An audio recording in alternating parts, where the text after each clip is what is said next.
Chapter 7.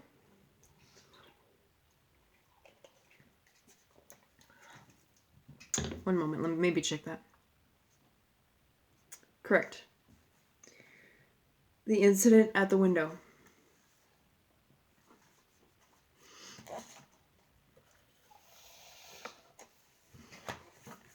It chanced on Sunday, when Mr. Utterson was on his usual walk with Mr. Einfield, that their way lay once again through the by-street, and that when they came in front of the door, both stopped to gaze on it.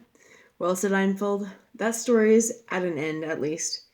We shall never see more of Mr. Hyde." "I hope not," said Utterson. "Did I ever tell you that I once saw him and shared your feeling of repulsion?" "It was impossible to do the one without the other," returned Einfield. "And by the way, what an ass you must have thought me, not to know that this was a back way to Dr. Jekyll's." "It was partly your own fault that I found it out, even when I did." "So you found it out, did you?" said Utterson.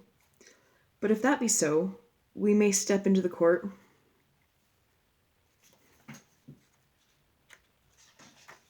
"And take a look at the windows. To tell you the truth, I am uneasy about poor Jekyll, and even outside, I feel as if the presence of a friend might do him good." The court was very cool and a little damp, and full of premature twilight, although the sky high up ahead was still bright with sunset. The middle one of the three windows was halfway open, and sitting close beside it, taking the air with an infinite sadness of mien, like some disconsolate prisoner, Utterson saw Dr. Jekyll.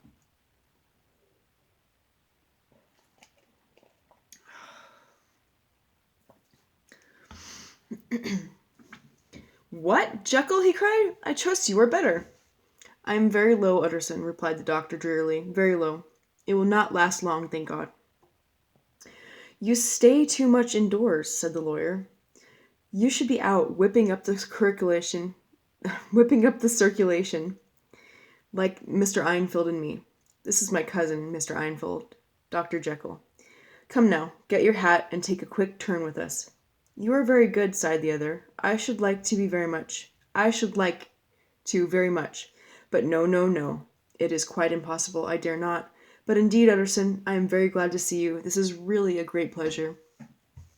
I would ask you and Mr. Einfield up, but the place is really not fit."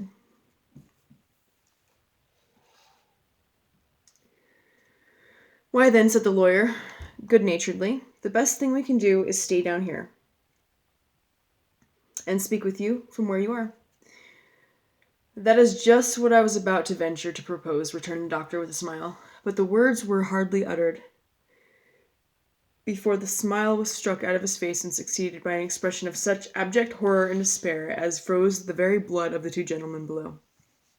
They saw it but for a glimpse, for the window was instantly thrust down. But that glimpse had been sufficient, and they turned and left the court without a word. In silence, too, they traversed the by-street, and it was not until they had come into a neighboring thoroughfare, where even on a Sunday there were still some stirrings of life, that Mr. Utterson at last turned and looked at his companion. They were both pale, and there was an answering horror in their eyes. God forgive us," said Mr. Utterson. But Einfield only nodded his head very seriously and walked on once more in silence.